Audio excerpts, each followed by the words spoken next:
Politics and re-election are the absolute last thing on my mind right now. Congressman Radel insisting the last thing he wants to talk about is politics, yet during tonight's press conference, he addressed his role as your congressman numerous times, priding himself on his service to Southwest Florida. Four Corners' Christy Diamond joining us live with a closer look at how the congressman addressed his role in office and whether or not he was ever high while representing you in Washington. Christy? Radel says he never voted high, and he even prided himself on how accessible he's been to voters throughout his term. Yet for the last 28 days, he admits his phone was off for a considerable amount of time, a time when Southwest Florida went without key representation on Capitol Hill. It never interfered with my congressional obligations. This was my personal issue on personal time. This personal issue for Congressman Trey Radel has cost him the last 28 days.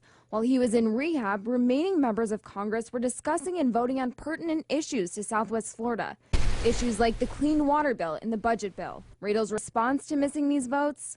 The issues in this country remain the same. Despite saying politics was the last thing on his mind, he did offer up one new policy idea. With drug testing for food stamp republic, I think members of Congress can and should be tested. Throughout the press conference, the congressman prided himself on his relations and communications with Southwest Florida voters. I have done everything I can to be as accessible as possible. My door has always been open. He says his door was always open, but just how open was he when he waited a month to disclose his cocaine bust? I knew that this day was going to come and that I would have to be held accountable to come forward with all of the details, but that was simply an issue with attorneys, with counsel.